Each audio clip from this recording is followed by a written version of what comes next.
আমার চ্যানেলে তোমাদের সকলকে স্বাগত। আজ আমরা ক্লাস 3 রায়ান মার্টিন প্রশ্নবিচিত্র থেকে অঙ্কের দ্বিতীয় পর্যায়ক্রমিক মূল্যায়নের 10 নম্বর স্কুল সলভ করব।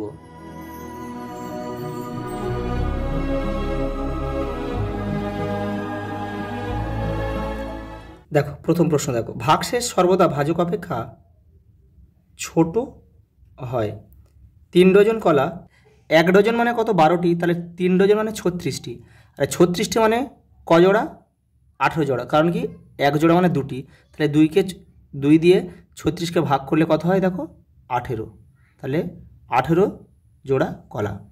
145 টাকা সমান, দেখো কটি 5 টাকার কয়েন, তাহলে 5 দিয়ে এটাকে ভাগ করো, ভাগ করলে হবে কত বলো তো 29 হবে, কারণ 100-র মধ্যে 5 টাকা আছে 20টা, আর 45-এর মধ্যে 5 টাকার কয়েন আছে 9টা, তাহলে 20 আর 9 29। এবার ভেঙে ভেঙে করবে, ভুল হবে না।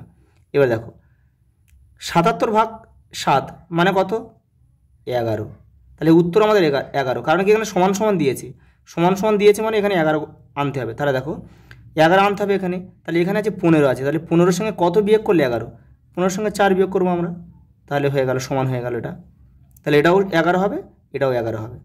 পরেরটা দেখো 8 কটা 1 2 3 4, 4টে 8 যোগ করতে হবে, তাহলে 4টে 8 যোগ করলে কত হয়, 4 দিয়ে আমরা 8কে গুণ করে 4 আসছে 32। পরেরটা দেখো কোনো সংখ্যাকে 0 দিয়ে গুণ করলে গুণফল সর্বদা কী হবে, 0ই হবে। যে কোনো জোট সংখ্যা অবশ্যই 2 দ্বারা বিভাজ্য। 1 টাকা 45 পয়সা সমান সমান কত পয়সা, 1 টাকা মানে 100 পয়সা, আর সঙ্গে 45 পয়সা আছে, তাহলে 145 পয়সা। পরেরটা দেখো কোনো সংখ্যাকে 5 দ্বারা ভাগ করলে ভাগশেষ সর্বদা 5-এর থেকে কম হবে। পরেরটা দেখো 8 বার 6 ঘর লাফালে যাওয়া যায়, তাহলে 6 আসছে 48 ঘর যাওয়া যাবে। 15কে 2 দিয়ে ভাগ করলে ভাগশেষ কত আসবে, দেখো 2 দিয়ে ভাগ করলে 1 আসবে। দেখো বিজোড় সংখ্যা জোড় সংখ্যা যদি আমরা যোগ করা হয় তাহলে সর্বদা কিন্তু বিজোড় সংখ্যাই আসবে। বিজোড় সংখ্যা দেখো একটা বিজোড় সংখ্যায় 1, একটা জোড় সংখ্যা 2 সমান সমান 3 একটি বিজোড় সংখ্যা। দেখো পরেরটা দেখো 2-এর দাগের বলছে এই চিত্রে ত্রিভুজের সংখ্যা কতগুলো আছে, দেখো 1 2 3 4, আর দেখো এই কোনাকুনি একটা, দেখো এখান থেকে এই রেখাটা যদি ধরি তাহলে এদিকে একটা ত্রিভুজ, এদিকে একটা ত্রিভুজ, আবার যদি এই রেখাটা ধরি তাহলে এদিকে একটা ত্রিভুজ, এদিকে একটা ত্রিভুজ, তাহলে কথাগুলো হলো তাহলে 4টে, তাহলে 8টা হয়ে গেল টোটাল। তাহলে আর দেখো 1 2 3 4 5 6 7 8, 8টা ত্রিভুজ হয়ে গেল।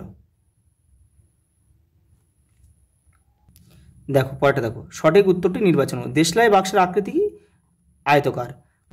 52 গুণ 3 সংখ্যাটিতে গুণফলের এককের ঘরের সংখ্যা কত, দেখো তাহলে দেখো 3 2 6, 3 2 6, তাহলে 6 হবে, এককের ঘরে 6 আসবে। দেখো 32 ভাগ 8 সমান 4, এখানে ভাজক কত, তাহলে ভাজক কাকে ভাগ করা হচ্ছে, দেখো 32কে হচ্ছে ভাজ্য, আর কাকে দিয়ে কোনটা দিয়ে ভাগ করা হচ্ছে 8, তাহলে 8 হচ্ছে ভাজক। এই চিত্রে বাহুর সংখ্যা কতগুলো আছে, দেখো 1 2 3 4 5, 5টি। দেখো গুণফল নির্ণয় করো, দেখো 4 7 28-এর 8 হাতে থাকে 2, দেখো 4-এর সঙ্গে 0 গুণ করলে 0 হয়, তা 4 0 0, আর 2 যোগ করে 2, দেখো 4 4 2 8, তাহলে 828। পরেরটা দেখো ভাগ করে ভাজ্য ভাজক ভাগফল ও ভাগশেষ নির্ণয় করো। দেখো দেখে নাও 3 7 21, এই যে মিলে গেল, মিলে যাওয়ার পরে যদি যে সংখ্যাটা যদি নামবে সেটা যদি এই ভাজকের থেকে ছোট হয় তাহলে কিন্তু এখানে একটা শূন্য খাওয়াতে হবে, তাহলে হলো কথা দেখো, তাহলে আমাদের হয়ে গেল এটা হচ্ছে ভাগফল, এটা ভাগশেষ, এই 215টা হচ্ছে ভাজ্য, আর 7টা হচ্ছে ভাজক। দেখো 5-এর ক, দেখো সোমা মেলায় 7 টাকার বাদাম ভাজা 21 টাকা 60 পয়সা দিয়ে খেলনা 15 টাকা দিয়ে নাকরদোলা চড়লো, তবে তার মোট কত টাকা খরচ হলো, দেখো যোগ করতে হবে। এই যে দেখো এই যে যোগটা করে দিয়েছি, দেখো 43 টাকা 60 পয়সা। পরেরটা দেখো একটি খেলনা বিক্রেতা মেলায় 7টি খেলনা গাড়ি বিক্রি করেছে, প্রত্যেকটি খেলনার দাম 125 টাকা করে হলে সে মোট কত টাকার গাড়ি বিক্রি করেছিল, দেখো এটা গুণ করতে হবে। দেখো এই 7কে 125 দিয়ে গুণ করলাম, দেখো কত হলো 875 টাকা। পরেরটা দেখো, একটি ঝুড়িতে 815টি কলা রয়েছে, ওই ঝুড়ি থেকে কটি কলা আলাদা করে রাখলে বাকি কলা 8 জনের মধ্যে সমানভাবে ভাগ করে দেওয়া যাবে। তাহলে এটা কিন্তু ভাগ করতে হবে। তাহলে দেখে নাও, ভাগটা দেখে নাও। দেখো তাহলে 8 1 8, দেখো মিলে গেল। তাহলে কি 1 নামলো ছোট, তাহলে কি সংখ্যা যাবে না এটা, তাহলে আরেকটা সংখ্যা নামাতে হবে। তাহলে আরেকটা সংখ্যা নামাতে গেলে আমাদের কিন্তু একটা শূন্য খাওয়াতে হবে। তাহলে এটা এখানে রয়েছে 15, তাহলে 8 1 8, তাহলে হাতে থাকলো কত, দেখো 7। তাহলে এই 7, তাহলে কতজন, কটা কলা বাদ দিতে হবে, দেখো 7টি কলা কিন্তু আমাদের বাদ দিতে হবে, দিলে 101 জনের মধ্যে এটা ভাগ করে দেওয়া যাবে। পরেরটা দেখো, তুমি 20 টাকা নিয়ে খাতা কিনতে দোকানে গেলে, দোকানে গিয়ে দেখলে খাতার দাম 11 টাকা 75 পয়সা। খাতা কেনার পর দোকানদার তোমাকে কত টাকা ফেরত দেবে? দেখো সিম্পল বিয়োগ করতে হবে। এই দেখো, এই যে বিয়োগটা করে দিয়েছি, দেখো 8 টাকা 25 পয়সা। পরের প্রশ্ন দেখো, এক ঘুড়ি বিক্রেতা 150টি ঘুড়ি বিক্রি করেছেন, প্রতিটি ঘুড়ির দাম 6 টাকা হলে তিনি মোট কত টাকা পেয়েছেন? দেখে নাও, এটা কি গুণ করতে হবে। এই দেখো গুণ করে দিয়েছি, দেখো 150-র সঙ্গে 6 গুণ করলে 900 হয়। লাস্ট প্রশ্ন দেখো, 705টি পেয়ারা 7টি বস্তার সমান সংখ্যায় রাখলে প্রত্যেক বস্তায় কতগুলি পেয়ারা রাখা যাবে? বস্তার বাইরে কতগুলি পেয়ারা পড়ে থাকবে? দেখো এটাও ভাগ করতে হবে, দেখে নাও।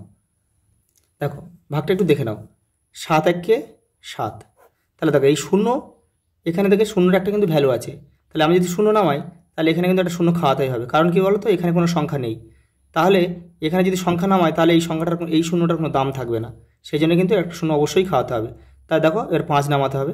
তাহলে একটা ঘরে একটার বেশি সংখ্যা কিন্তু নামানো যায় না, নামানো যাবে তার জন্যে একটা করে শূন্য খাওয়াতে হবে। তাহলে এই 5টার জন্য কিন্তু আরেকটা শূন্য খাওয়াতে হবে। তাহলে আমাদের এটা হয়ে গেল এতটি, এই বস্তার বাইরে হচ্ছে এতটি পেয়ারা, এতটি বস্তা লাগবে, আর বস্তার বাইরে হচ্ছে এই 5টি পেয়ারা থাকবে। আজ এই পর্যন্ত, দেখা হবে পরের ভিডিওতে।